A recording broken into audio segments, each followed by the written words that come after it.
For years, we clung to a comfortable certainty, a cosmic census that estimated roughly 200 billion galaxies drifting through the void. It was a map that felt finished, providing a sense of scale that human intuition could almost grasp. That number was an illusion. It wasn't a failure of science, but a limitation of sight. The James Webb Space Telescope has effectively demolished that old census, revealing a universe 10 times more crowded than we ever imagined. In one stroke, the narrative shifted from billions to trillions. Trillions of galactic islands, trillions of rotating disks of gas and fire, trillions of rocky worlds orbiting distant suns, all hiding in the folds of a space we thought we had already measured. This isn't just an update to the map. It is a multiplication of existence by an order of magnitude that defies logic. The gap between what we saw and what actually exists is a canyon of missing light. We now realize the darkness we studied wasn't empty. It was a veil. We were counting only the brightest beacons while trillions of others remained shrouded in an ancient cosmic fog. Our reality is far more crowded than we dared to suspect, leaving us to reconcile with a scale that dwarfs our previous imagination. As these numbers settle, they reveal something unsettling about the space between the lights, establishing the true nature of the void we inhabit. To grasp where we are now, we must first understand the container that holds these trillions of islands. The universe is not a static room, but an expanding ocean of space and time, with a known age of approximately 13.8 billion years. This number, refined by the Planck mission, provides the absolute boundary for everything we can possibly observe. Because light has a finite speed, this age acts as a horizon. We are looking back through a tunnel of time, where the furthest reaches of our vision are limited by how long the light has had to travel to reach us since the dawn of existence. But seeing into that distance requires more than just a larger lens. It requires an escape from the noise of our own world. To achieve this, we placed our newest eye in a place of profound isolation. The James Webb Space Telescope does not orbit the Earth like its predecessors. Instead, it drifts at the second Lagrange point, known as L2, a gravitational balance point located 1.5 million kilometers away from us. At that distance, the telescope is far enough removed from the heat and radiation of the Earth and Moon to keep its sensors cold, allowing it to detect the faintest whispers of light from the beginning of time. 1.5 million kilometers is a void so vast that if you were to travel there at the speed of a commercial jet, it would take years to arrive. Yet, in cosmic terms, this distance is a mere step across the threshold, a necessary exile to ensure that the heat of our own home does not blind us to the cold light of the deep past. From this lonely vantage point, we are now measuring a volume of space that feels almost impossible to quantify. When we speak of trillions of galaxies, we are talking about an observable sphere so immense that the numbers cease to be counts and instead become textures. The Planck data tells us the universe is flat and vast, but it does not tell us what fills every cubic megaparsec of that flatness. That is where the census begins. The scale is a ladder of escalating emptiness. First, there are the stars in our own neighborhood, then the hundreds of billions of galaxies we once believed were all there was. Now, the map expands again. If you take one single pixel from a deep field image and realize it contains thousands of hidden systems, you begin to see how the math shifts from billions into trillions. We are not just finding more objects. We are discovering that the density of existence is far higher than our previous models allowed. We used to think the voids between galactic filaments were mostly empty, perhaps containing a few stray stars or the occasional dwarf galaxy. But as the data flows back from L2, those gaps are filling in. The darkness is proving to be populated. We see small, dim, ancient galaxies that were too faint for any previous instrument to register, drifting like dust motes in a beam of light. When you multiply these findings across the entire sky, the total volume of matter increases exponentially. It means there are more planetary systems than there are grains of sand on every beach on Earth, multiplied by a factor that our brains are not wired to process. We are living in a universe that is far more crowded than we were led to believe, yet it remains an ocean of isolation because the distances between these trillions of galaxies are still incomprehensible. The sheer volume of this revised census forces us to look at the very nature of light itself.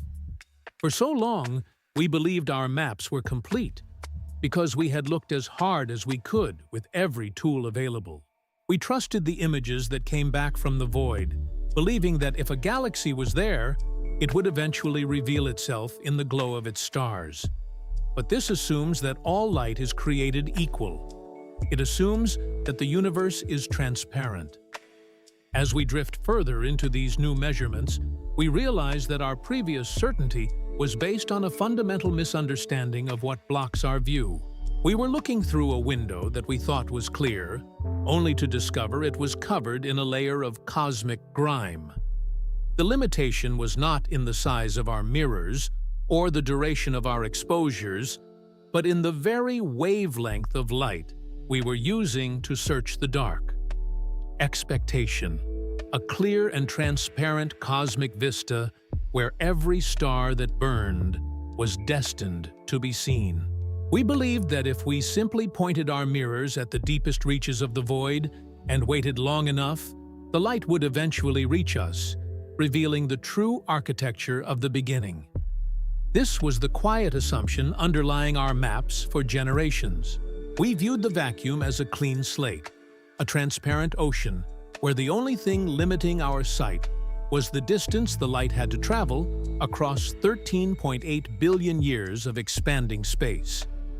Reality, an opaque and suffocating haze of cosmic dust that acted as a veil over the early universe. We were not looking through a clear window, but through a thick, interstellar fog that selectively erased entire civilizations of stars from our records.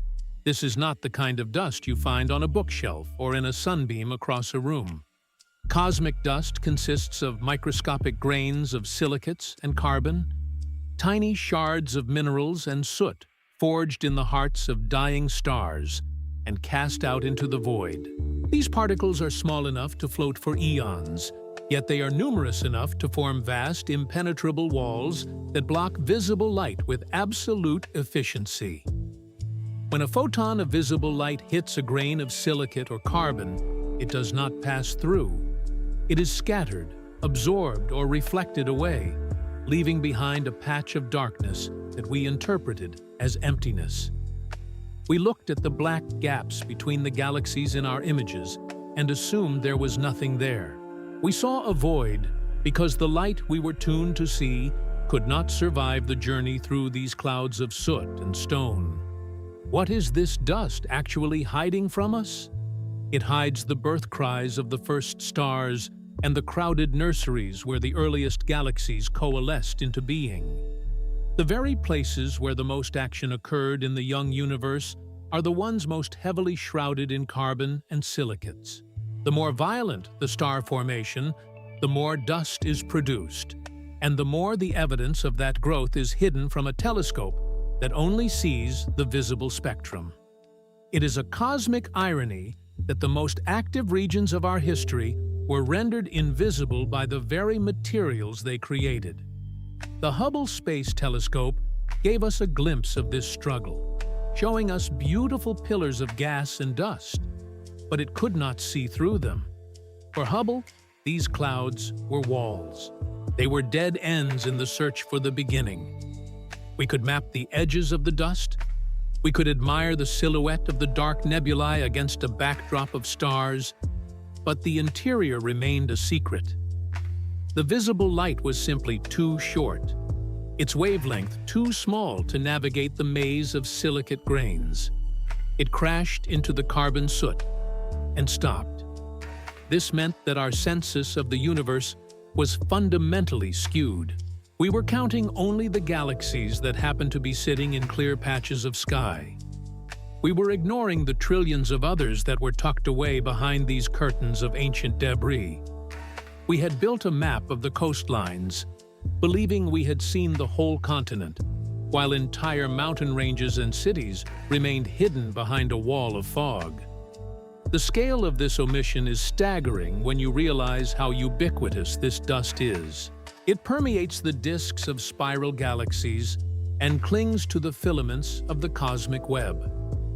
Every time we saw a dark patch in a deep field image, there was a possibility that 1,000 galaxies were hiding just millimeters behind that veil of carbon.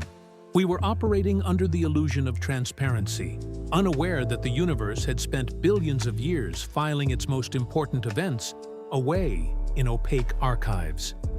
If you could reach out and touch this cosmic dust, it would feel like a fine, gritty smoke, cold beyond imagination, drifting in a vacuum where time seems to stretch and stall. But as we drift through these thoughts, the realization settles in that our eyes were simply not designed for this environment. We were trying to find a needle in a haystack while wearing a blindfold made of visible light. The more we analyzed the data from our previous instruments, the more we noticed the gaps. There were mathematical holes in our models, where galaxies should have been based on the amount of gravity we detected. The mass was there, pulling on everything around it, but the light was missing. We felt the ghost of 1 trillion galaxies through their gravitational influence, yet when we looked with visible light, we saw only an empty blackness. The discrepancy grew until it could no longer be ignored. We had to accept that the darkness was not empty, but merely obscured. The universe was far more crowded than our images suggested, teeming with hidden structures and forgotten stars that were simply too shrouded in silicates to be seen by any mirror we had ever launched into orbit. We reached a point of absolute frustration, where the only way forward was to stop trying to force the light to behave. We could not clear the dust away. It was far too vast, spanning millions of light-years across the void. Instead, we had to change how we perceived the universe entirely. We needed to move beyond the limits of what is visible to the human eye and find a way to slip through the cracks of those carbon grains. The realization that our maps were wrong was not a failure of engineering, but a revelation of physics. It taught us that the most profound truths are often hidden in the wavelengths we ignore. The darkness was not a void, but a mask. As we prepared to lift the mask, we realized a larger mirror and longer exposure times were insufficient. We needed a different kind of sight. Expectation was a window of clear glass, allowing us to see the universe in the colors we know and love. Reality is that this window only shows us the surface of a deep, dark ocean, where the most important secrets are hidden beneath an opaque layer of cosmic silt.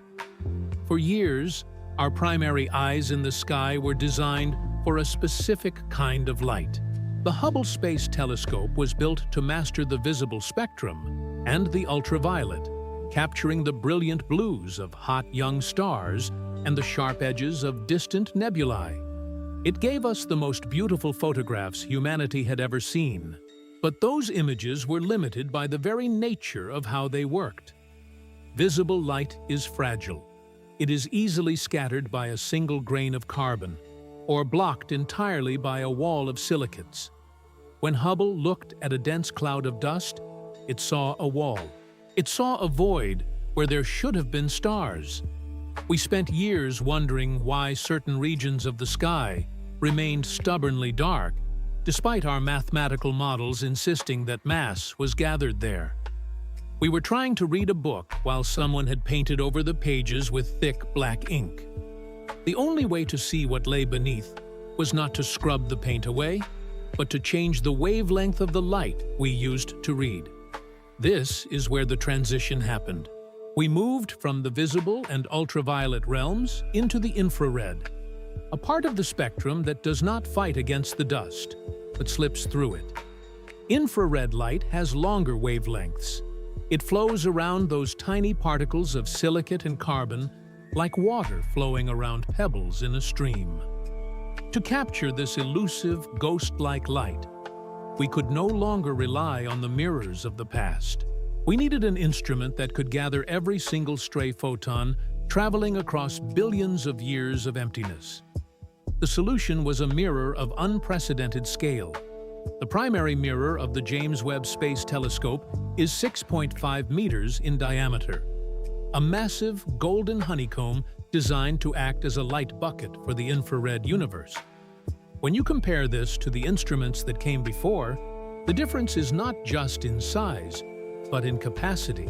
A larger mirror means more surface area to catch the faint whispers of ancient galaxies that have been traveling through the void since the dawn of time. This 6.5-meter expanse does not look for the bright, flashing lights of the modern universe. It looks for the cold, the dim, and the hidden. By shifting our gaze into the near-infrared and mid-infrared, we effectively turned on a lamp in a room we thought was empty. The transition was absolute. Where Hubble saw a black smudge or an impenetrable cloud of gas, Webb sees through it as if the dust were nothing more than a thin mist. We are no longer looking at the skin of the cosmos. We are looking into its organs, its heart, and the very nurseries where the first stars began to ignite. The shift in perspective is dizzying because it reveals that our previous census was not just slightly off. It was fundamentally incomplete. Every time we point this golden mirror at a patch of sky that Hubble had already mapped, new galaxies appear. They emerge from the darkness like cities appearing through a fog as the sun rises. These are not just a few extra dots of light. They are entire systems, trillions of stars clustered together in spirals and ellipses, all of which were invisible to us for our entire history as an observing species. We had been counting the raindrops on a window pane while ignoring the storm raging outside. This change in technology allows us to see things that should not be there according to the old rules. The infrared capability does more than just pierce dust. It allows us to detect light that has been stretched over time.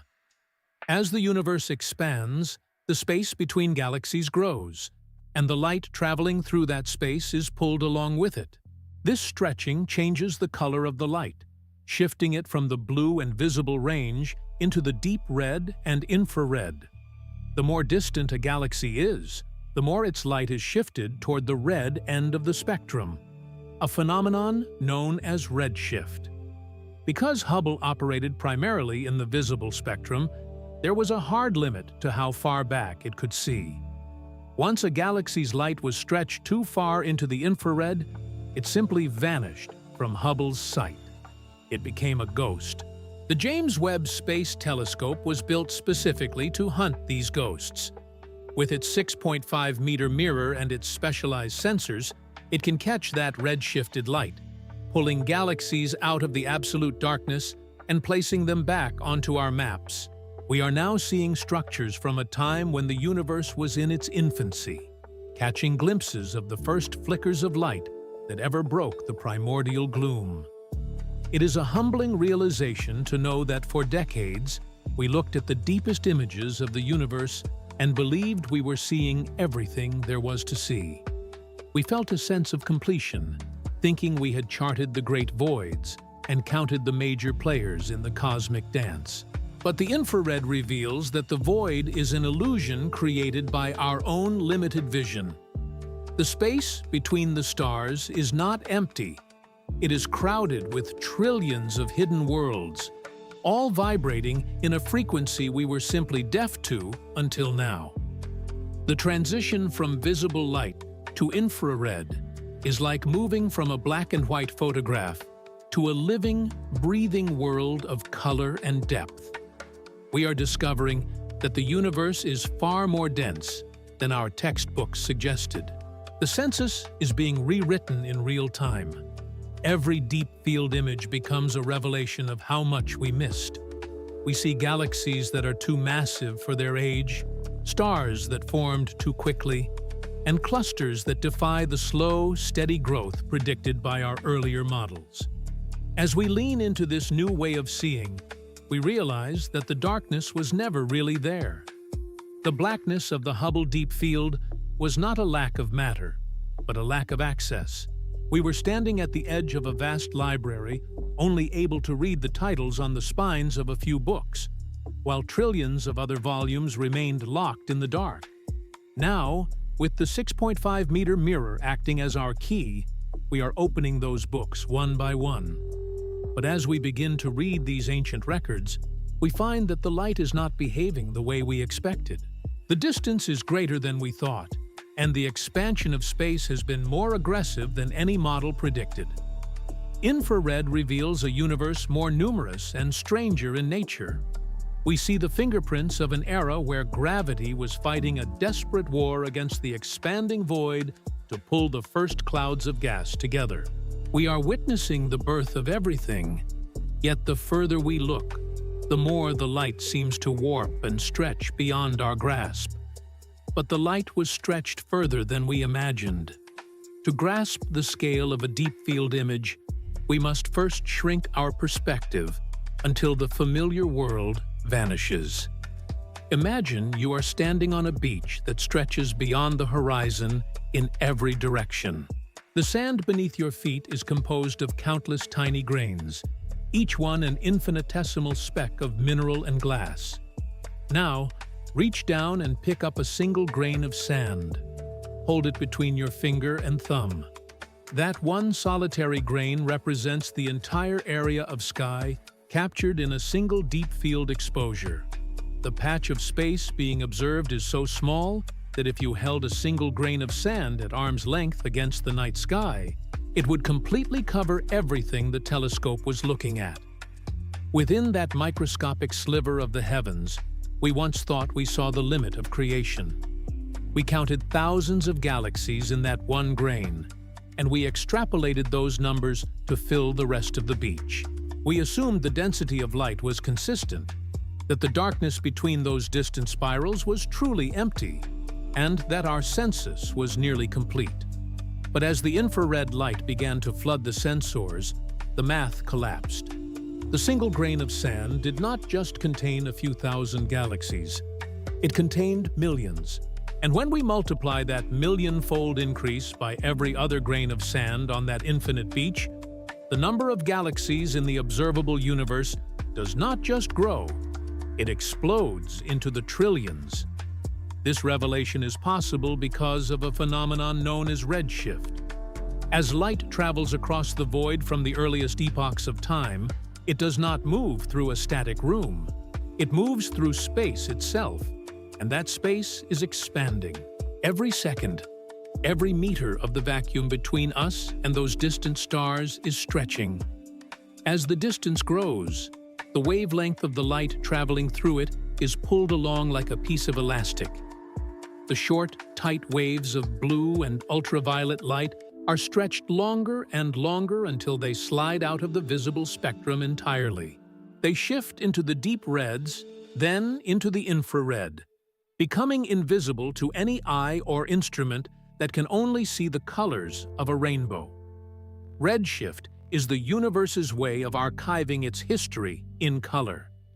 The further back we look, the more stretched the light becomes. For years, we were looking for the first galaxies using visible light, but we were searching for something that had already shifted its frequency. We were trying to hear a whisper while ignoring the low hum of the bass. The expansion of space has been so aggressive that it pushed the most ancient lights into a realm where only an infrared eye could find them. What appeared as a void in the Hubble images was not actually empty space. It was simply light that had been stretched too far to be seen by older glass. The darkness was not a lack of matter, but a shift in wavelength. The trillions of missing galaxies were hiding in plain sight, vibrating at a frequency that bypassed our previous sensors entirely. They were there all along, drifting through the expanding dark, their light elongating as they receded from us at speeds that defy intuition. By measuring this redshift, we can finally map the true density of the cosmos. We are finding that the universe is not a sparse collection of isolated islands, but a crowded metropolis of stellar systems, packed together in volumes of space we previously believed were desolate.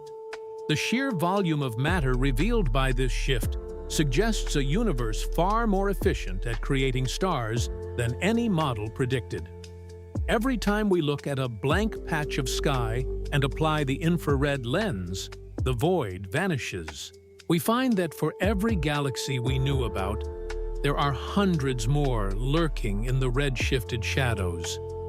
The beach is not just made of sand. It is an ocean of light, stretching out into a distance that grows faster than we can measure it.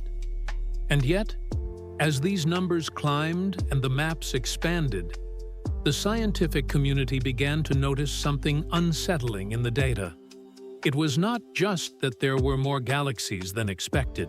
It was that some of them should not exist at all.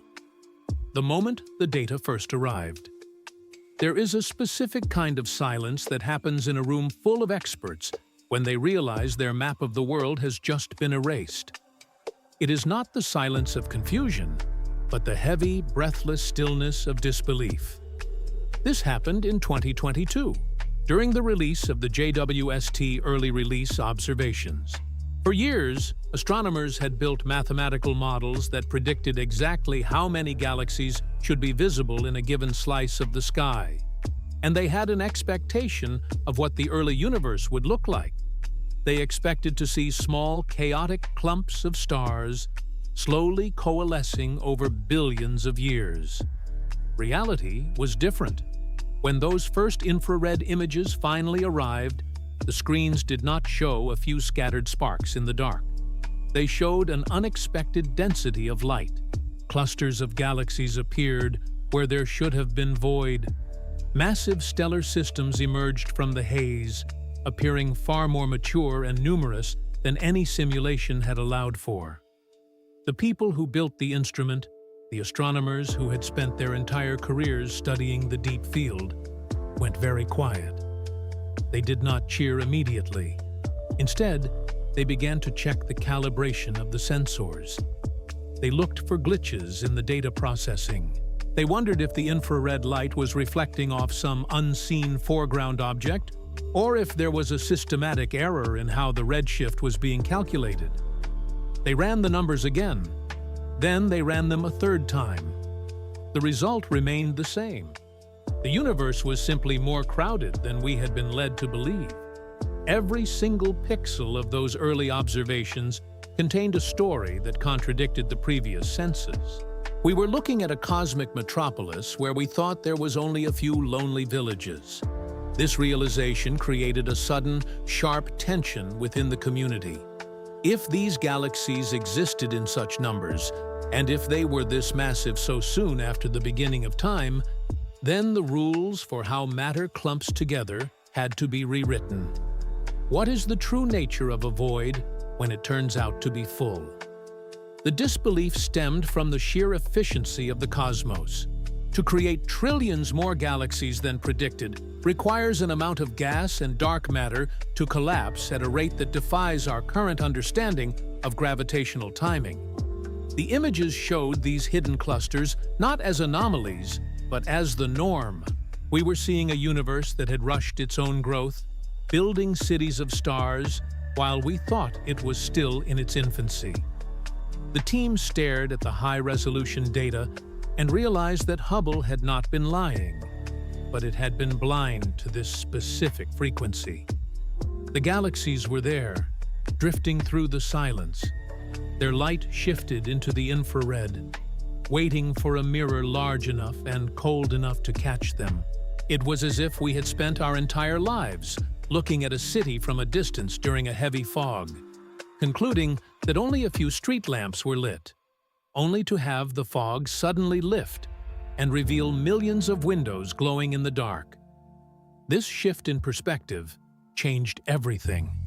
The density of these early clusters suggested that the total volume of matter in the observable universe was far higher than our previous estimates. We had been calculating the mass of the cosmos based on a fraction of its inhabitants. Now, with the infrared veil lifted, we were forced to acknowledge that the universe is not just larger in distance, but denser in substance. The silence in those research rooms eventually turned into a frantic energy. The disbelief became a catalyst. Every astronomer wanted to know why their models had failed so spectacularly. They began to question the very timeline of galactic evolution. If these massive systems were already present only a few 100 million years after the Big Bang, then the process of star formation must be far more aggressive than we ever imagined. We found ourselves in a position of profound humility. We had thought we had counted the stars, but we had only been counting the ones that wanted to be seen. The trillions of galaxies revealed by these early observations were not just numbers on a spreadsheet. They were physical entities, each containing billions of suns, each orbiting a center of gravity that we are only now beginning to map. The data from those first few months showed us that our previous cosmic maps were essentially sketches. We had the general shape of the universe, but we lacked the detail. We had missed the connective tissue, the hidden bridges of light and gas that link these trillion galaxy clusters together across the expanding dark. The more we looked, the more the void vanished. And yet, as the team processed the sheer volume of these discoveries, they realized that seeing them was only the first step. To truly understand why these galaxies were so massive and how they managed to hide for so long, they needed to look closer than any image had ever allowed. They needed to move beyond general observations and isolate the light of individual systems with surgical precision. To do this, they turned to a specific instrument designed to pierce even deeper into the infrared haze.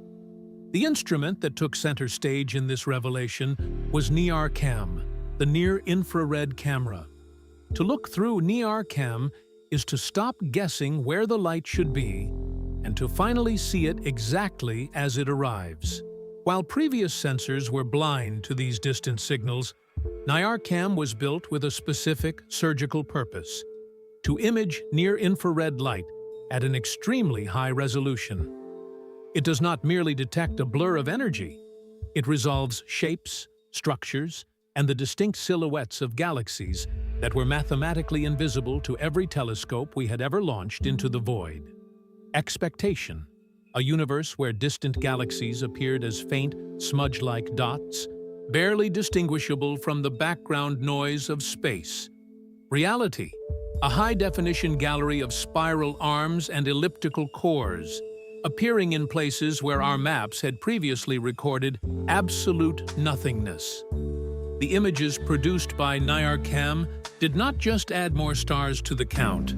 They redefined what we considered a detection. In the past, an astronomer might see a tiny flicker of light and wonder if it was a distant galaxy, or simply a flaw in the sensor, a stray cosmic ray, or a trick of the optics. But with the resolution provided by NIRCam, that ambiguity vanished.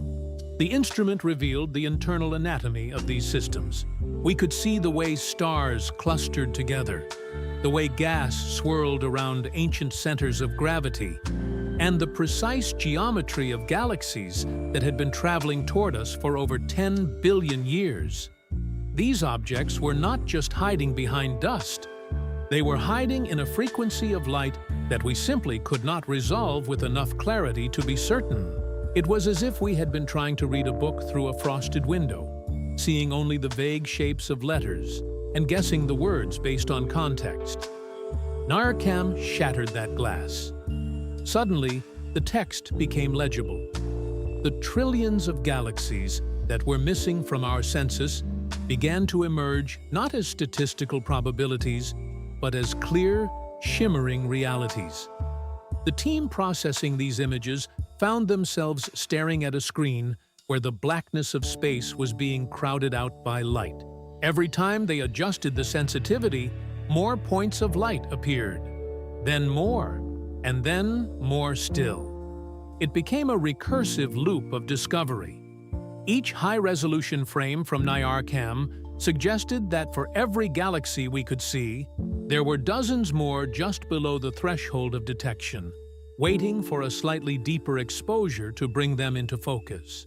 What is the true nature of a void when it turns out to be full? This was the question that began to haunt the researchers. They had spent years studying the great voids, those vast empty bubbles in the cosmic web where nothing seemed to exist for millions of light years. But as NIRCam's high-resolution data streamed back from L2, those voids began to look less like deserts and more like forests, seen through a thick fog. The galaxies were there. They had always been there. We simply lacked the resolution to distinguish them from the dark. NIRCam's precision revealed that these hidden galaxies were more than random scattered lights. They followed patterns. They clustered in filaments of dark matter, forming an invisible scaffolding that held the universe together. By capturing the near-infrared light with such clarity, we could finally trace the outlines of this architecture. We saw how smaller, dimmer galaxies orbited larger ones, creating a hierarchy of cosmic structures that was far more complex than our previous models had predicted. The resolution was so sharp that it revealed clumpy star formation in the very early universe. Instead of smooth disks like our own Milky Way, many of these trillions of newly discovered galaxies looked chaotic, fragmented, and violent. They were factories of light, churning out stars at rates that defied the old textbooks. The high-resolution imaging showed us a youthful universe that was far more active, far more crowded, and far more energetic than the quiet expansion we had imagined. As these images were layered one on top of another, the scale began to shift from something we could calculate into something we had to feel. It stopped being about numbers on a screen and started becoming a physical weight.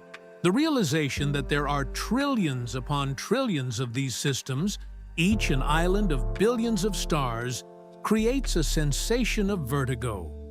You can almost feel the sudden expansion of your own place in the dark, when you realize that the empty space between the stars is actually teeming with invisible cities of light. The universe stops feeling like a vacuum and starts feeling like a crowded room where we have only just opened our eyes. The sheer volume of matter revealed by NIRCam transforms the void from a place of loneliness into a place of overwhelming abundance. It is a heavy realization, a crushing sense of scale that settles in the chest. We are not drifting through a sparse wasteland, but through an ocean so densely packed with galaxies that our previous maps were not even approximations. They were omissions. The physical sensation of this new scale is one of sudden, breathless insignificance, as we realize just how much of the universe has been watching us from the infrared shadows, waiting for us to build a mirror large enough to see them back. Find a photograph of the Hubble Deep Field from 1995 and hold it between your fingers. Look at those thousands of tiny, colorful smudges drifting in the blackness. For years, this image was our definitive map of the deep void, a masterpiece of human achievement that felt complete. You can feel the smooth paper or the cold glass of the screen, believing that you are looking at the furthest reaches of existence. But as you hold it, there is a sudden, quiet feeling of incompleteness.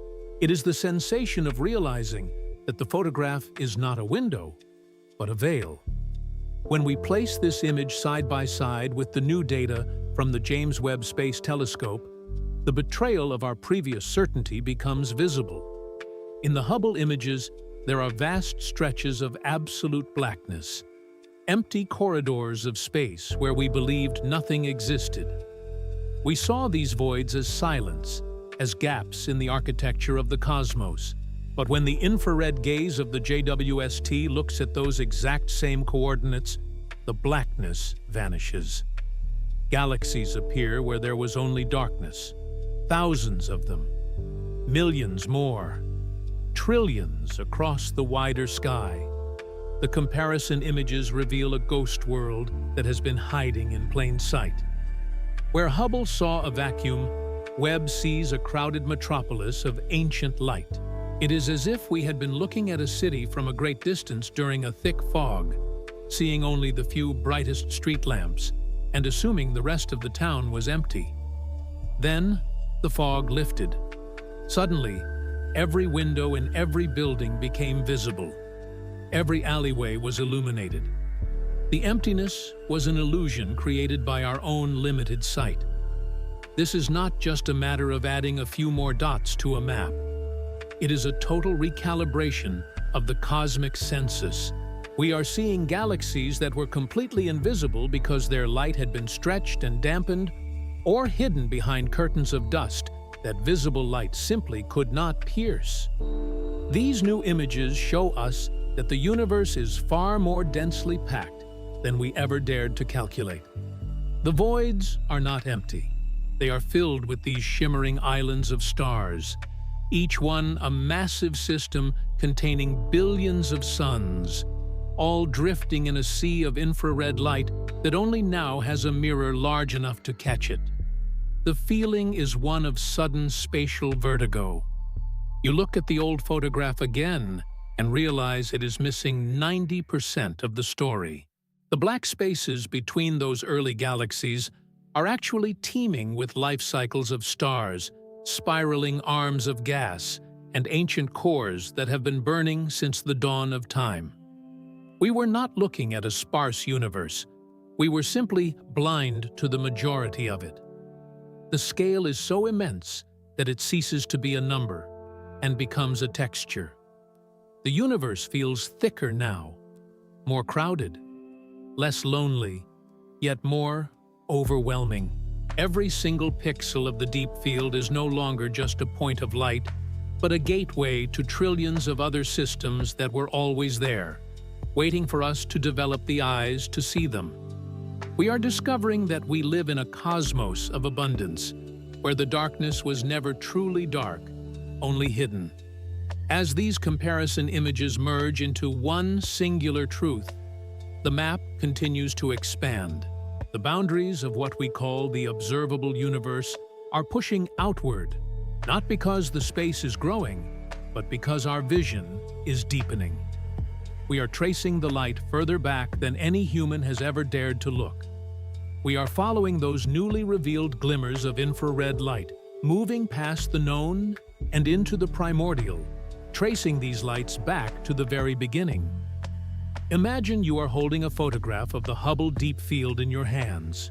You feel the weight of the paper and look at those tiny, scattered smudges of light against an ocean of ink. For decades, this image was our definitive border. It was the edge of the known. But as you hold it now, you can almost feel the incompleteness of the frame. There is a phantom pressure in those black spaces, a sense that the darkness is not empty, but merely veiled. You are looking at a map where 90% of the territory was left blank because we lacked the ink to draw it. The blackness felt absolute. It felt like a wall. But this is where the spatial vertigo begins, as you realize that every single void in that old photograph is actually a crowded corridor.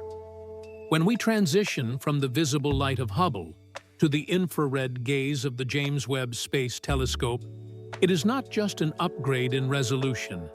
It is a revelation of presence. The darkness does not simply fade, it dissolves. In its place emerges a shimmering, dense architecture of light that had been waiting for eons to be seen. You can almost feel the universe becoming thicker around you. The void, which we once imagined as a sterile desert of nothingness, is revealed to be a lush forest of stellar systems. Trillions of them, Not just a few outliers or a handful of distant clusters, but an entire population of galaxies that had been hiding in the folds of space-time. Think about the sheer physical scale of this betrayal of certainty. We looked at the same patch of sky for years and concluded it was quiet. We saw the blackness, and we called it emptiness. But the infrared light tells us that the silence was a lie. The universe is not a collection of isolated islands drifting in an endless sea. It is a crowded metropolis where every street and alleyway is filled with billions of suns. The comparison images act as a mirror to our own limitation. They show us that we were living in a curated version of reality, seeing only the light that was convenient for our eyes to catch. We saw the bright stars, the bold spirals, and the obvious giants, but beneath them lay a hidden layer of existence. Galaxies so distant, so red-shifted, and so shrouded in cosmic dust that they were mathematically invisible to us. Now, as those images merge, you can feel the texture of the cosmos changing. It is no longer a sparse, lonely place. The distance between one galaxy and the next has shrunk in our understanding. The gaps have closed. We are discovering that the universe possesses an appetite for abundance that defies every model we ever built. Every pixel of these new deep fields is a gateway. If you could zoom into a single point of that former blackness, you would find not a vacuum, but a swirling disk of ancient gas and fire. You would find stars that were born when the universe was still in its infancy, burning with a fierce, hidden intensity. The feeling is one of profound expansion, as if the walls of our cosmic room have suddenly pushed back by miles. We are no longer staring at a few distant lanterns in the dark. We are standing in the middle of a luminous city that stretches forever in every direction. The darkness was never really there. It was only the limit of our sight.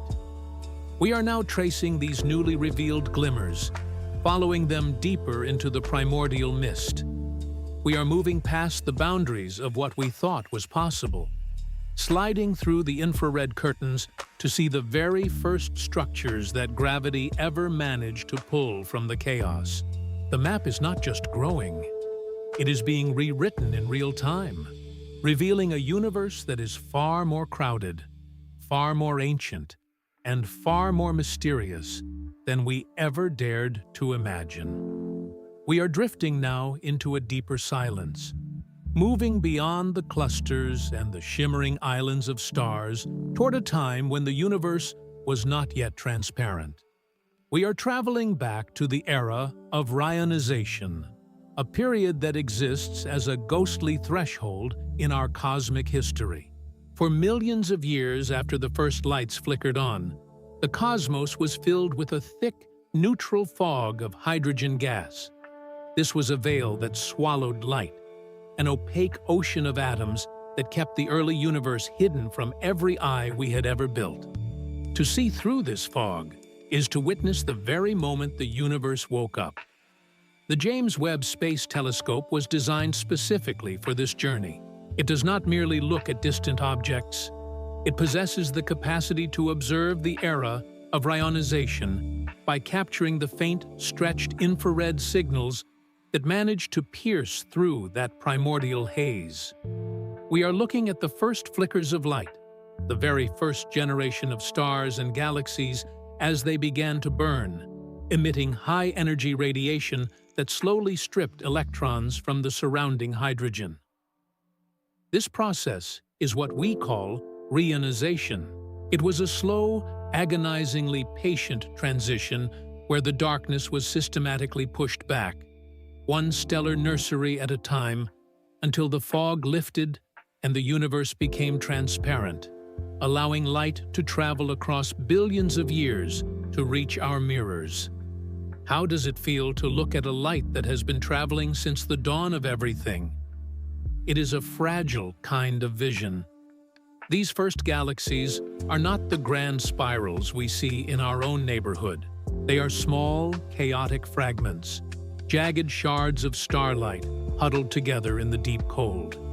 Yet, they are the ancestors of everything. Every atom of carbon in your breath, every trace of iron in your blood, was forged in the hearts of these early fires during that era of rionization. The JWST is not just mapping space, it is mapping our own genealogy across a distance so vast that numbers cease to have meaning. We are seeing the first bubbles of light expanding into the neutral void, creating pockets of clarity in a universe that was once blind. As we drift further back, the images become more ethereal. The galaxies appear as tiny reddish smudges. Their light shifted so far toward the infrared that they would be completely invisible to any other instrument. They are like distant lanterns seen through a heavy mist, flickering on the edge of existence. We see them not as they are now, but as they were when the universe was in its infancy, struggling to organize itself out of the chaos of the Big Bang.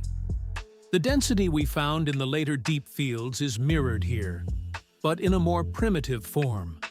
Even in this earliest epoch, the seeds of those trillions of galaxies were already being sown. The scale of this transition is staggering. Imagine the entire observable universe as a single room filled with smoke. For eons, you could not see your own hand in front of your face. Then, one by one, trillion upon trillion of tiny candles began to ignite. At first, they only lit up the air immediately around them. But as more stars were born and more galaxies coalesced, these bubbles of light grew and merged, eventually clearing the smoke entirely. We are now using a mirror 6.5 meters wide to look back at those very first candles, catching the last remnants of that primordial glow before it vanished into the background radiation of space. There is a profound stillness in this realization. The universe did not start with a sudden flash of clarity. It spent hundreds of millions of years fighting its way out of the dark. We are witnessing a cosmic struggle for transparency. Each galaxy revealed by the JWST during the era of rionization is a victory over that early opacity, a signal that survived the journey through an expanding void to tell us that we were not always alone in the silence. These ancient lights provide the baseline for everything we know about how matter clumps together, how gravity pulls gas into stars, and how those stars eventually build the massive systems that now populate our updated census of trillions. We are floating in a sea of shifted light, where the redder the glow, the older the memory. The further we push into this era, the more we realize that the early universe was far more active, far more crowded, and far more violent than our previous models suggested. We expected a slow, gradual awakening. Instead, we found a cosmos that was rushing to grow, producing stars and galaxies with an intensity that defies the old calculations. The void was never truly empty. It was simply waiting for the light to break through. As these first lights fade into the background of our journey, we are left with a haunting question about our own perception. We spent so much time believing we had seen the limits of the deep field. We looked at the images from previous generations and felt a sense of completion, as if the map was finally finished and the borders were drawn. We believed that the black gaps between the stars were truly empty spaces, voids where nothing existed but the cold expansion of space-time. And yet, we now know those maps were an illusion created by our own limitations. The logic of our previous cosmic maps was built on a daring, singular gamble taken in 1995. At that time, the Hubble Space Telescope did something that seemed almost counterintuitive to the scientific community. Instead of pointing its lens at a known star or a bright nebula, it stared into a patch of sky that appeared to be absolutely empty. This was the birth of the Hubble Deep Field. The strategy was simple but profound. If you stare long enough at a void where nothing seems to exist, eventually, the faintest whispers of light from the edge of time will begin to accumulate on your sensor. For 10 consecutive days, the telescope remained locked on this tiny fraction of the sky. It was an area so small that it would be equivalent to looking through a drinking straw held at arm's length toward the horizon. There were no known galaxies there, no bright stars, just a black window into the distance. When the data finally returned and the images were processed, the result changed everything. The Hubble Deep Field revealed thousands of galaxies in that one tiny sky fraction. Thousands of distinct islands of light, each containing billions of stars, all crowded into a space we had previously labeled as empty. The sheer density of those images created a new sense of certainty. We looked at those thousands of points of light and performed a mathematical extrapolation. If this one tiny speck of the sky contained so many galaxies, then the rest of the sphere must be filled with them in similar proportions. This calculation gave us our first real census of the universe. It provided a number that felt final, a count in the billions that we carried with us for years. We believed we had found the floor of the cosmos. The images were so clear, and the quantity of galaxies was so overwhelming compared to what we had seen before, that it seemed impossible for there to be significantly more hiding in the dark. The Hubble operated primarily in the visible and ultraviolet spectrums. It saw the universe much like our own eyes do, capturing the brilliant glow of hot stars and the shimmering edges of galactic disks. Because these images were so sharp, we assumed we were seeing the full picture. We believed that if a galaxy existed, its light would eventually reach the Hubble's mirror and be recorded as a smudge of white or blue light against the blackness. The deep field became the gold standard for cosmic scale.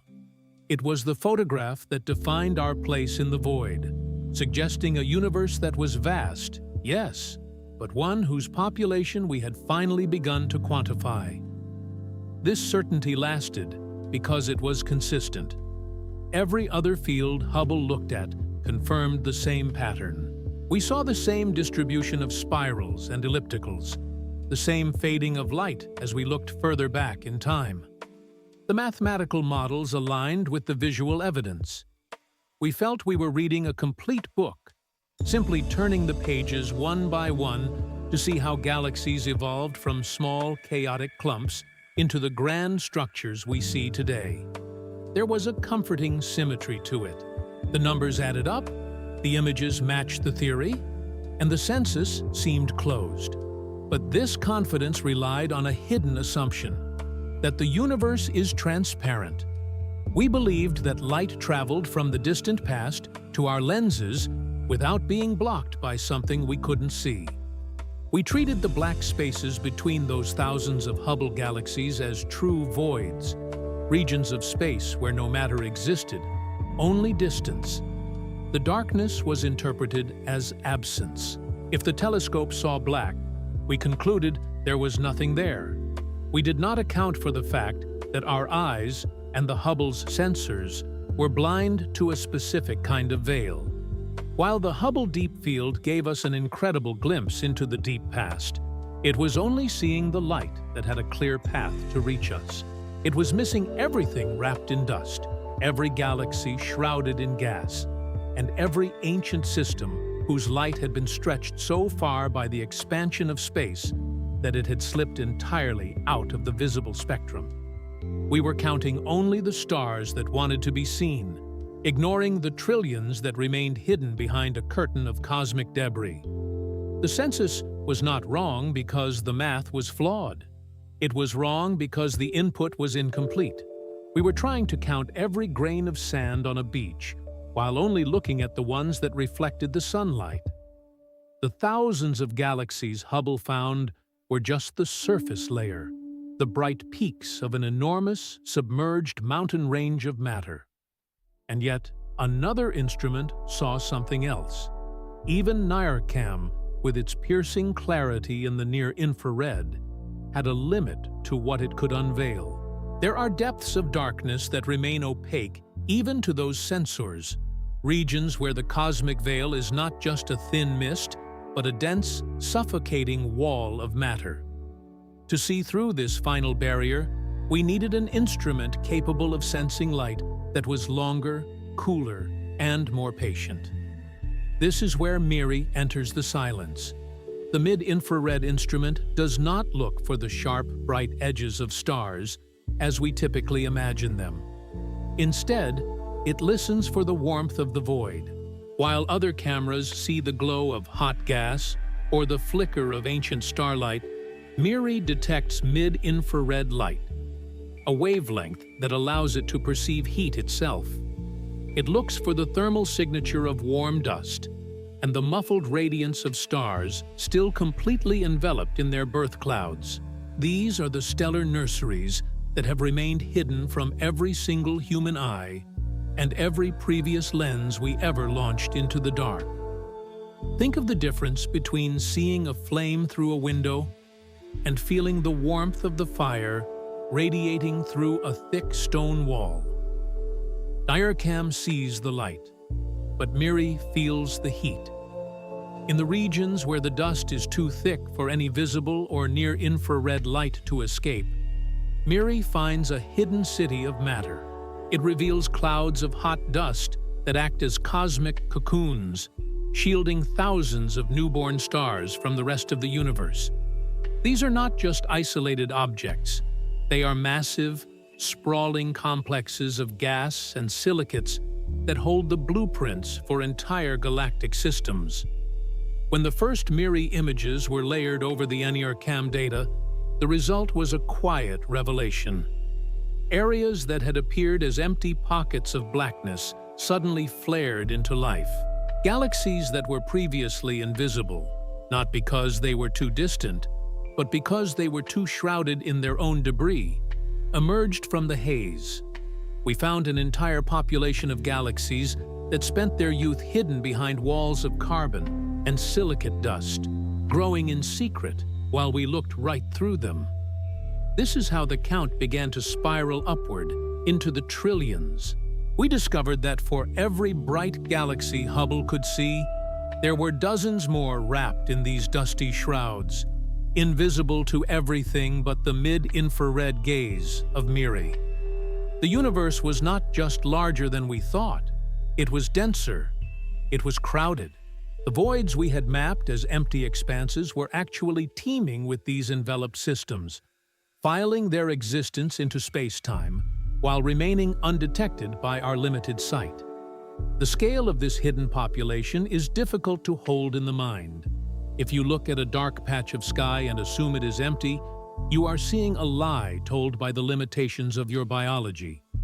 MIRI shows us that the darkness is often just a mask. Behind every shadow of cosmic dust lies a potential trillion-star system, radiating heat into the coldness of space, waiting for a sensor sensitive enough to find it.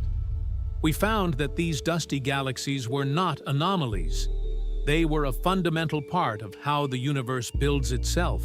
They are the factories where the heavy elements of our own bodies were first forged, hidden away in mid-infrared glow, while the rest of the cosmos watched from a distance. The data coming back from MIRI began to suggest that we had been undercounting the matter in the observable universe by an order of magnitude. The census was expanding not because we found new territory, but because we finally learned how to see what was already there. We were like explorers who had mapped a continent by only looking at the mountaintops, unaware that beneath the clouds lay vast hidden valleys filled with life and complexity. As these images coalesced into a coherent map, the scientists monitoring the feed began to notice something unsettling. The galaxies MIRI was uncovering were not just numerous. They were behaving in ways that defied the current laws of galactic growth. They appeared too structured, too mature, and far too massive for the time period in which they existed. The team looked at the numbers on their screens and did not celebrate immediately. there was a heavy, sudden silence in the room. The measurements did not make sense. According to every model we had built over the last 50 years, these galaxies should not have had enough time to gather that much mass.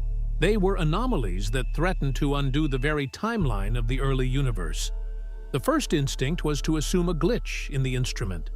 Perhaps there was a calibration error in the mid-infrared sensors, or a misunderstanding of how the dust was scattering the light. The researchers began to double-check the raw data, searching for any flaw that could explain away the impossibility of what they were seeing. They ran the numbers once, then twice, and then a third time, hoping that the third pass would restore the comfort of the old maps. But the anomaly remained. The galaxies were there, massive and glowing in the mid-infrared, staring back at us from the dawn of time with a weight that should have been impossible. It was no longer a matter of missing data. It was a matter of a broken theory. We had found trillions more galaxies, but in doing so, we had accidentally discovered that our understanding of how those galaxies were born was fundamentally wrong. The silence that followed the first data dumps was not a silence of peace, but a silence of profound confusion. The scientists who had spent their entire careers building the standard models of galactic evolution found themselves staring at screens that seemed to be lying to them. They were seeing galaxies that should not have existed, appearing in a window of time so early in the history of the cosmos that the math simply refused to cooperate. The team began the process of recalculation, treating the discovery as a technical error rather than a physical reality. They went back to the raw infrared signals and ran the mass models once, carefully checking every variable for a hidden flaw. When the result came back unchanged, they ran them a second time, scrubbing the data for any possible contamination from foreground stars or sensor noise. By the third pass, the realization began to settle in like a cold weight. The numbers were correct. The James Webb Space Telescope had detected massive galaxies existing only a few 100 million years after the Big Bang. In the timeline we believed in, the early universe was a place of slow accumulation. It was supposed to be an era of small, chaotic clumps of gas and dim, infant stars gradually pulling themselves together under the patient hand of gravity. The process of building a massive galaxy, a city of billions of stars with a defined structure and a heavy core, was thought to take billions of years. But these objects were already there. They were not infants. They were adults, born into a world that was still in its first breath. The researchers found themselves in the uncomfortable position of having to trust an instrument over their own intuition. The data showed galaxies with masses and stellar densities that defied every existing simulation of how matter organizes itself. It was as if someone had walked into a nursery and found fully grown adults sitting in cribs. There was no gradual climb from small to large. There were simply giants standing at the dawn of time. This discovery did more than just add numbers to a census. It broke the internal logic of our cosmic history. If these massive galaxies existed only a few 100 million years after the beginning, then the window for their formation had shrunk by an order of magnitude.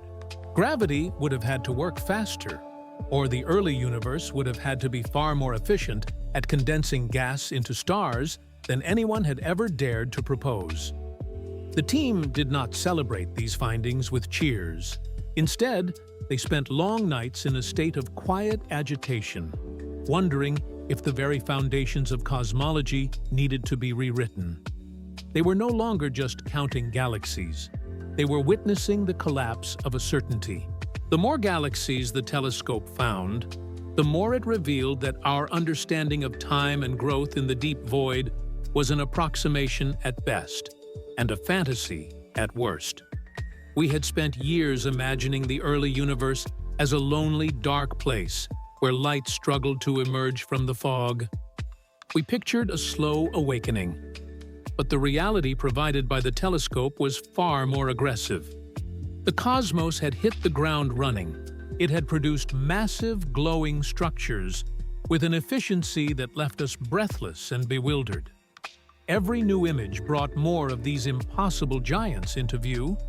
Each one was a contradiction rendered in infrared light, a physical piece of evidence that our maps were not just missing pieces. They were drawn on the wrong scale entirely. The sheer volume of matter concentrated in such a short span of time suggested a universe that was far more crowded and active than we had ever imagined. The scientists began to realize that they weren't looking at anomalies, but at a new rule book. The galaxies were not mistakes. Our theories were the mistake. They sat with this knowledge, watching as the infrared sensors continued to feed them images of a young universe teeming with maturity and mass, forcing them to accept that the void was never truly empty or slow. It is one thing to read a number on a screen, to see a calculation of solar masses written in a research paper. It is another thing entirely to try and conceptualize what that actually means for the physical structure of space. To understand these galaxies, we must move beyond the math and attempt to feel the weight of that matter pressing against the vacuum. To grasp the sheer volume of this new census, we have to stop thinking of galaxies as rare islands in a void and start seeing them as cities in an endless landscape. For years, our maps suggested that if you traveled through the deep cosmos, you would encounter vast, empty stretches where nothing existed for millions of light years. We saw the universe as a sparse collection of lights, separated by distances so immense they felt absolute. But as the data from the James Webb Space Telescope flowed in, that map began to dissolve. The telescope did not just find more galaxies. It revealed that the very density of the universe was higher than our previous instruments could perceive. When we look at the recalculated galaxy density per volume based on instrument sensitivity, the change is staggering. It is as if we had been looking at a city from a great height during a storm, seeing only the tallest skyscrapers piercing through the clouds, and concluding that the city was nearly empty.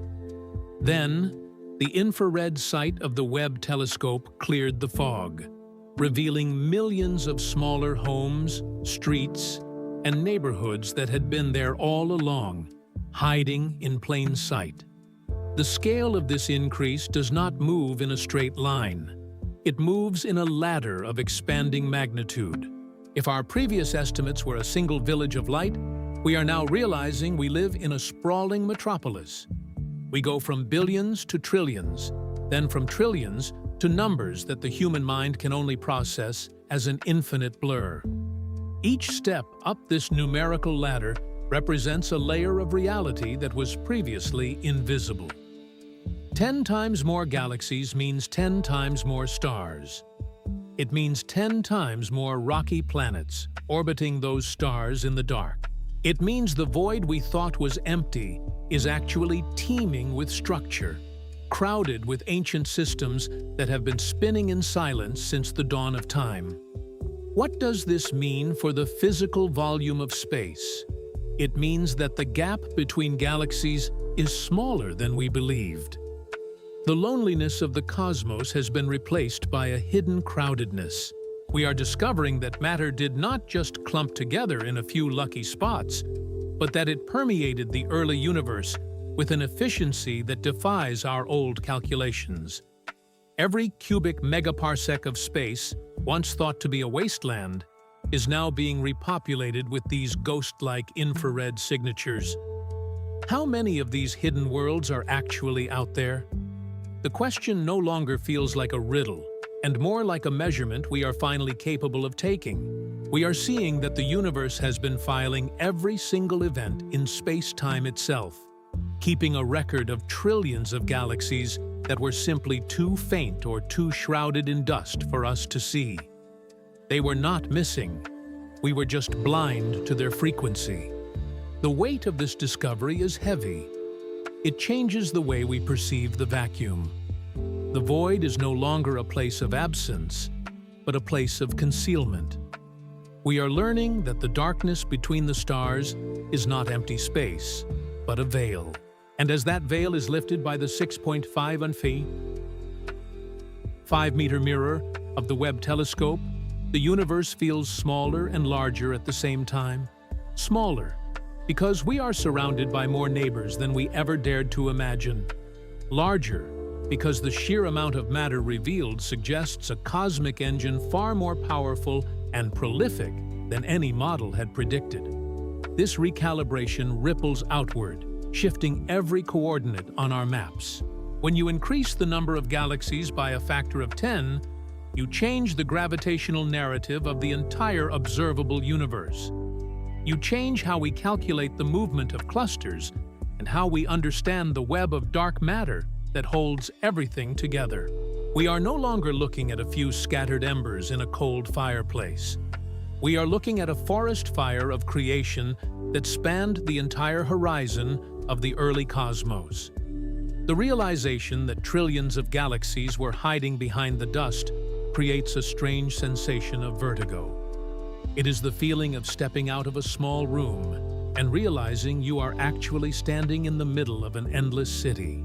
The walls we built around our knowledge, the boundaries of what we thought was possible for the universe to produce, have been pushed back. We are forced to accept that our previous census was not just incomplete, but fundamentally wrong about the density of existence. Every single one of these newly discovered galaxies contains its own history, its own cycle of stellar birth and death, and perhaps its own silent observers looking back at us from across the infrared divide. The sheer mathematics of it is overwhelming. Trillions of galaxies means trillions upon trillions of solar systems, each a tiny speck of light in a volume of space that continues to expand every second. As we integrate these numbers into our understanding, the image of the cosmos shifts. We see a universe that was never lonely. We see a young cosmos that was crowded and bright, filled with massive structures that grew faster than our theories allowed. The void is filling up. The black spaces in our photographs are being replaced by glowing spirals and elliptical clouds of ancient gas. This shift does not just change the numbers in a textbook, it changes our place within the architecture of everything. If the universe is 10 times more crowded, then our own position in the cosmic web takes on a new meaning. We are not an isolated accident in a barren wasteland, but one small light among trillions upon trillions of others, all drifting together through a density of matter that we are only now beginning to measure. And yet, as the map expands and the census grows, this revelation creates a ripple effect that reaches back to our own cosmic address, forcing us to reconsider where exactly we fit into this newly crowded void.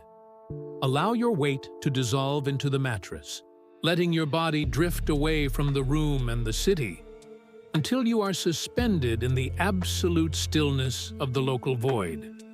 You are floating now in that vast, silent pocket of nothingness where our own galaxy resides, a region of space so empty it feels like a physical pressure against the skin.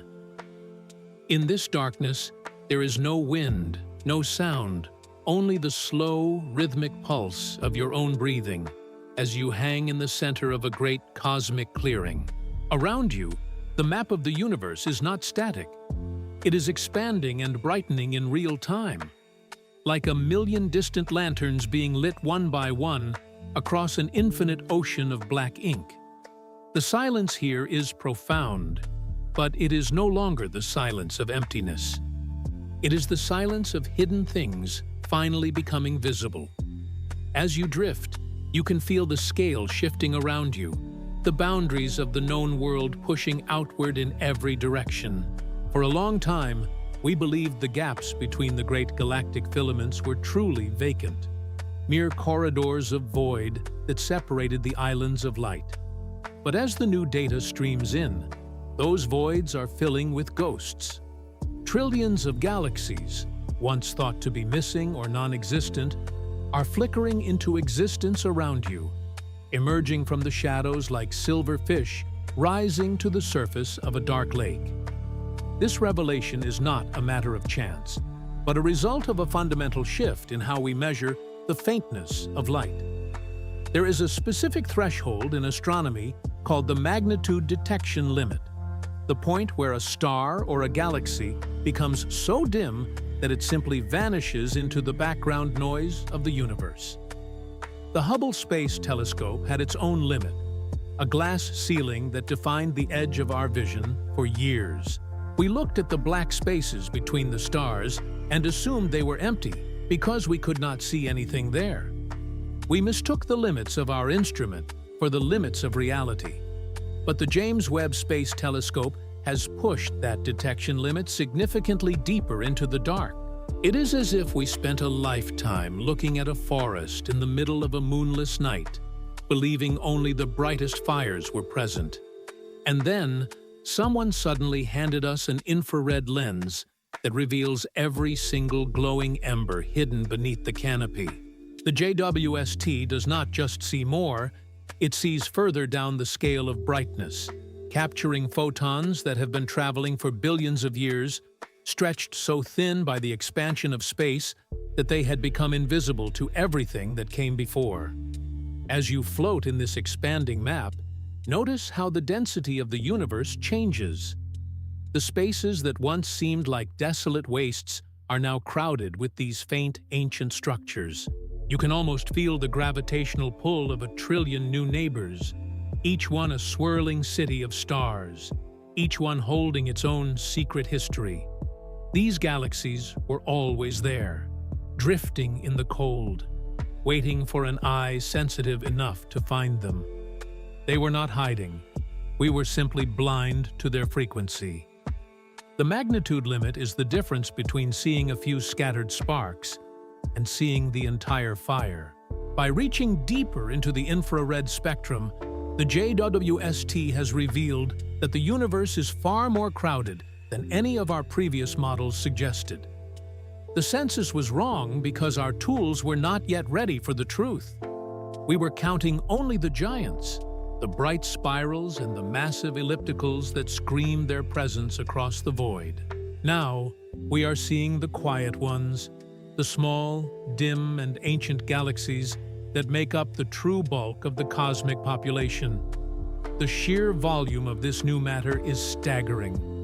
When you multiply the number of these faint galaxies by the total volume of the observable universe, the numbers climb into a territory that defies human intuition. Trillions upon trillions of galactic systems, each containing hundreds of billions of stars, all drifting through a dark energy-driven expansion. The void is not a hole, it is a reservoir. It is filled with a density of existence that makes our previous maps look like crude sketches drawn in the dark. You are suspended here, a tiny point of consciousness in a universe that has suddenly grown 10 times larger and more populated. The feeling of isolation vanishes, replaced by a strange, humming sense of connection to an almost infinite number of worlds. Every direction you look, there is light, where we once saw nothing. There are clusters of stars orbiting one another in the furthest reaches of space-time, dancing in rhythms that began shortly after the dawn of time itself. The map continues to grow, the infrared light piercing through the remaining veils of dust and distance. We are no longer guessing at the number of galaxies. We are witnessing the true census of the cosmos. The darkness is being replaced by a soft red glow, the signature of ancient light that has survived the long journey across the expanding void to reach our mirrors. But as these trillions of new lights emerge from the dark, they bring with them a different kind of mystery. These galaxies were born in the fire of the early universe, and they have been drifting through the cold for billions of years. They are not static, they are aging, their stars burning out, their gases cooling, and their shapes shifting as they collide and merge in the slow motion of cosmic time. What happens to a universe this crowded as it continues to age? These trillions of galaxies are not merely static points on a map, but living systems drifting through an ocean of invisible influence. As they move, they do so within an architecture we cannot see with any telescope, guided by a ghost that holds the cosmos together. This is dark matter.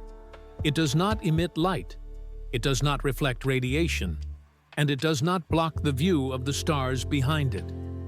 Yet, according to the Lambda CDM model, dark matter composes the vast majority of the total universal mass.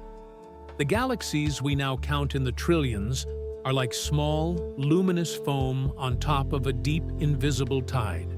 For every star that burns with a fierce white or red light, there is an immense amount of this silent matter providing the gravitational glue that prevents these galactic systems from simply flying apart into the void. The visible universe is a minority. We have spent our history studying the flicker of the candle, while the room itself is made of something we are only beginning to name.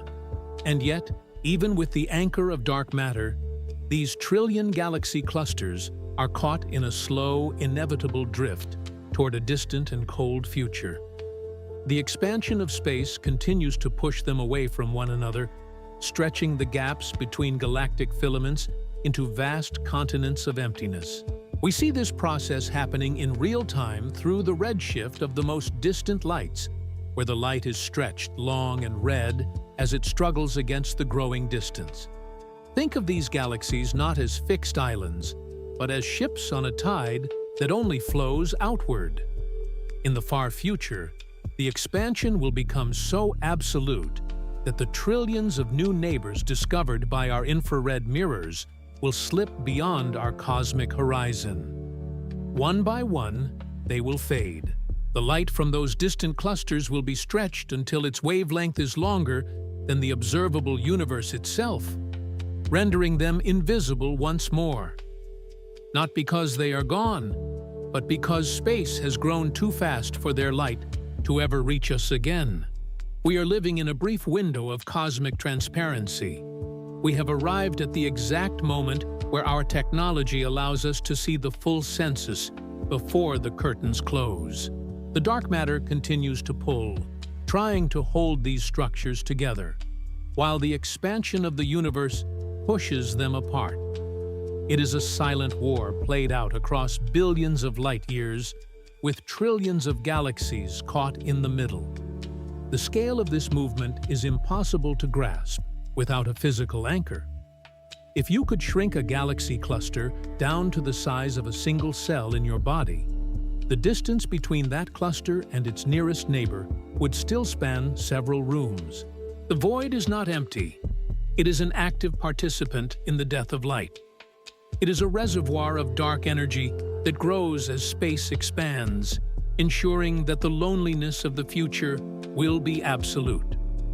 The galaxies we see now, those massive ancient systems that appeared so soon after the dawn of time, are the last witnesses to a denser, more connected era. They are drifting away from us into a darkness that is not just an absence of light, but a fundamental property of space-time itself. The trillion galaxy census quantifies the universe's scale and what will vanish as expansion accelerates. We watch these red-shifted ghosts and realize that our current understanding is a snapshot of a disappearing world. We are counting the stars while the map is being erased from the edges inward. Every new galaxy found by the infrared sensors is a piece of evidence for a universe that was once crowded, bright, and intimate before it began its long descent into the freeze. The dark matter remains, an invisible skeleton supporting a body of light that is slowly evaporating. We can feel the weight of it in the way galaxies rotate, in the way they cluster, and in the way they bend the light of objects behind them. It is the silent majority of existence, a hidden mass that dictates where every star will be born and where every galaxy will eventually drift. As we gaze deeper into these fields, we are seeing the slow-motion collapse of cosmic proximity. The trillions of galaxies discovered by our new eyes are not just numbers in a census. They are markers of time. They tell us how far we have fallen from the beginning and how much further we have to go before the universe becomes a place of absolute silence. We are tracing the lines of a grand exodus. Trillions of worlds, each with its own history, its own chemistry, and perhaps its own observers, all moving away from us at speeds that defy intuition. The cosmic web is fraying. The filaments of dark matter that once connected these systems are being stretched thin, turning the universe into a collection of isolated islands in an infinite sea of black. This drift is patient. It does not happen with a crash or a flash, but with a gradual fading of color. First, the blue stars vanish from our view, then the yellow, and finally, only the deepest reds remain, until even they are stretched into nothingness. We are witnessing the twilight of connectivity, and yet, as we push our sensors to their absolute limits, searching for the very last flickers of these distant systems, we begin to hit a wall. There is a point where no matter how large the mirror or how cold the sensor, the light simply does not reach us. We are discovering that there is a boundary to what can be known, a limit imposed by the physics of light and the age of time itself. We have expanded our map 10 times over, turning billions into trillions, but we are finally realizing that the map has an edge. We are staring at the limits of our current glass. Beyond the trillions of galaxies we have now catalogued, there remains a silence that is more profound than any void we have previously mapped. It is a gap in our history, a missing chapter written in the first few 100 million years of time. We are searching for population 3 to stars, the very first generation of stellar bodies to ignite in the darkness. These ancestors of every star you see tonight were different from everything that followed. They were giants, made of pure hydrogen and helium, burning with a fierce blue intensity that lasted only a fraction of the time our own sun will endure. They lived fast and died violently, seeding the void with the first heavy elements that would eventually become the carbon in your cells and the iron in your blood. But finding them is not as simple as pointing a mirror toward the distance. These stars are so far away that their light has been stretched by the expansion of space into wavelengths that no visible light telescope could ever perceive. They exist in the deep infrared, hiding at the very edge of what our current technology can touch. As we push the James Webb Space Telescope to its absolute limit, we are not just looking for more galaxies. We are hunting for the first spark that ended the cosmic dark ages. And yet, as these images arrive, they bring a crisis of logic. The data reveals something that should not exist according to every model we have built since the beginning of modern cosmology. We are finding massive galaxies, systems with billions of stars and immense gravitational weight, existing only a few 100 million years after the Big Bang. By all known laws of galactic evolution, these structures should be impossible. They are too large, too mature, and too heavy for the time they inhabit. It is as if we opened a history book to the first page and found a fully built city where there should have only been scattered bricks. The scientific community reacted with a quiet, unsettling tension. The teams managing the data did not celebrate immediately. Instead, they questioned the instruments. They checked the calibration of NIRCam and MIRI. They wondered if the redshift measurements were an illusion, or if some unknown foreground object was distorting the light. But the images persisted. The massive galaxies remained. This discovery forces a total revision of our cosmological models.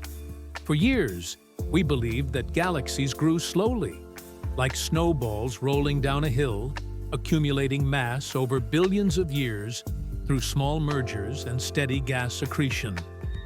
Now, we must face the reality that the early universe was far more efficient, or perhaps far more chaotic, than we dared to imagine. Gravity may have worked faster in those first moments, pulling matter together with a violence and speed that our current equations cannot fully explain. We are realizing that the dawn of time was not a slow awakening, but a sudden, brilliant explosion of structure. What does it mean when the map we use to define existence is proven incomplete? When the very rules of how stars form and cluster are called into question by a few pixels of infrared light? It means we are living through a period of intellectual humility. We are learning that the universe does not feel an obligation to fit into our models.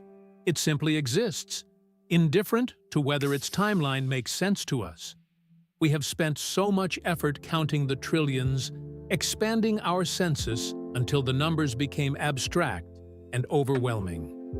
We focused on the sheer volume of the void, the staggering quantity of stars, and the impossible distances between clusters.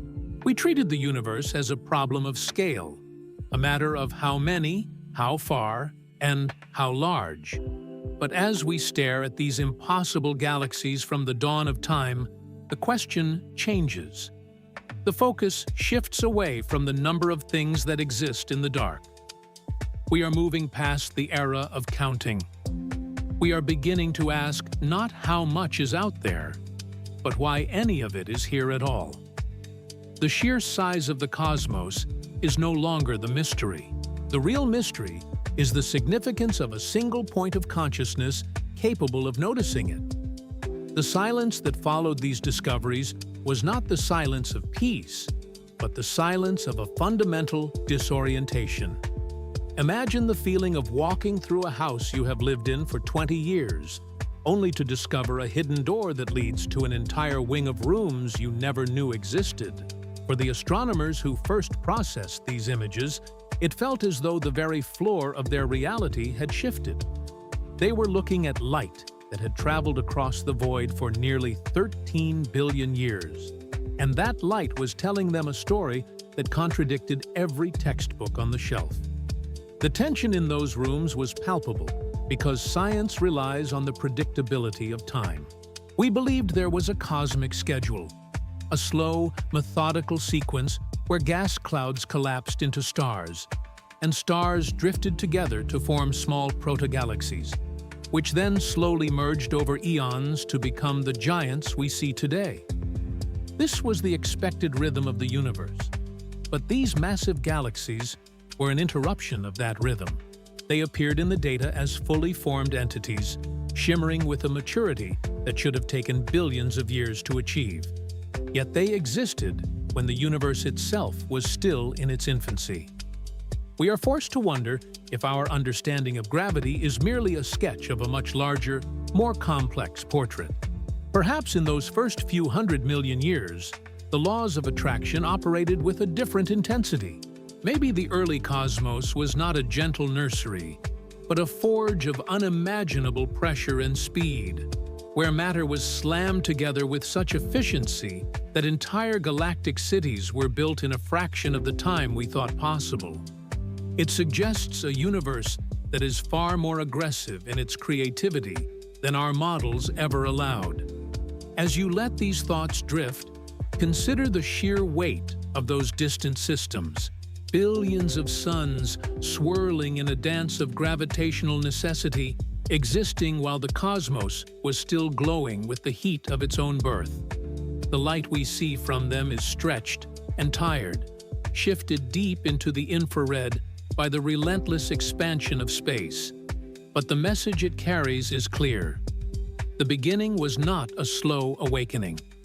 It was a sudden, brilliant surge of structure that defies our current logic. The psychological weight of this realization is where the true shift happens.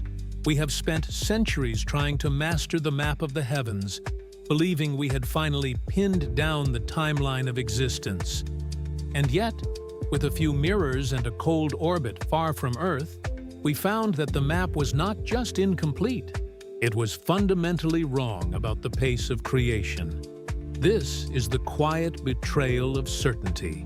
It is the moment when the observer realizes they are not the master of the narrative, but merely a student listening to a story that is far more strange and volatile than they had imagined. This crisis of logic does not feel like a failure, it feels like an opening. By breaking our models, these impossible galaxies have granted us a new kind of sight. We are no longer looking at the universe as a solved equation, but as a living mystery that refuses to be tamed by our mathematics. The void is not just larger in terms of quantity, it is deeper in its complexity. Every single one of those massive early systems represents a question we do not yet know how to ask. They are ghosts from a time when the rules were still being written, standing as silent witnesses to a dawn that was far more violent and magnificent than any dream we had constructed for it. We have spent this journey expanding our horizons, pushing the boundaries of the map until the numbers ceased to be counts and became an abstract ocean of trillions. We looked at the infrared depth provided by a 6.5-meter mirror, and we felt the sudden shrinkage of our own importance. It is easy in these moments to feel that the miracle lies in the scale itself.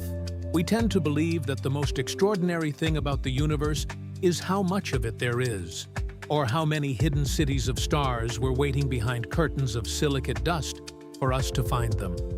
But as we settle into this new, larger reality, a different truth begins to emerge from the silence. The true anomaly is not the trillion galaxies. It is not the impossible mass of those early stellar nurseries or the staggering volume of the void that separates them. Those things are simply facts of physics and geometry. They are the scenery. The real miracle is the relationship between the observer and the observable scale. Think about the sheer improbability of this intersection. On one side, we have a cosmos so vast that it defies every biological intuition we possess. We have galaxies born from the first flickers of light after the Big Bang, drifting across billions of years of expanding space just to reach a specific point in time. On the other side, we have a collection of atoms arranged into a mind capable of building a telescope and asking why those lights are there. The universe is an ocean of blind matter and dark energy, mostly cold and indifferent. It does not know it is vast. The trillions of galaxies do not feel their own number. The stars in the era of Ryanization did not witness their own birth. They existed in a state of pure, unthinking occurrence.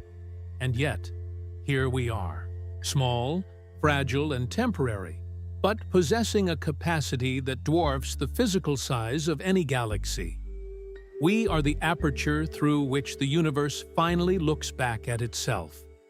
When we analyze the redshift of a distant cluster or map the density of a deep field, it is not just an instrument recording data. It is the cosmos becoming self-aware. The scale of the observable universe is immense, yes, but the scale of the mind that can comprehend that immensity is even more profound. We are smaller than a single grain of sand on a beach that stretches for trillions of miles. Yet we have managed to measure the curvature of that beach. We have reached across 15 million kilometers of vacuum to place a mirror at L2, all so we could see where we came from. This is the great reversal. Direct your awe both outward toward the distance and inward toward the mechanism of perception. The fact that a creature made of carbon and water can sit in the dark and mathematically deduce the existence of trillions of unseen worlds is a feat more improbable than the birth of a star. We are the bridge between the infinitesimal and the infinite.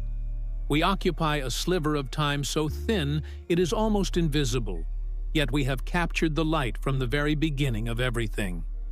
The relationship is asymmetric. The universe provides the scale, but we provide the meaning. Without an observer to count the galaxies, they would still exist. But they would not be trillions. They would simply be matter in motion, silent and unnoticed. It is a humbling realization that does not diminish us, but elevates us. We are not insignificant because the universe is large. We are significant because we are the only part of this vast machine that knows it is here. The distance between our skin and the edge of the observable horizon is an impossible gap. Yet in the act of observation, that gap vanishes. For a moment, the mind and the galaxy are one and the same, connected by a single thread of ancient light.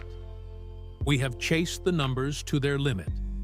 We have seen how the census grew from billions to trillions, and we have felt the vertigo of that expansion.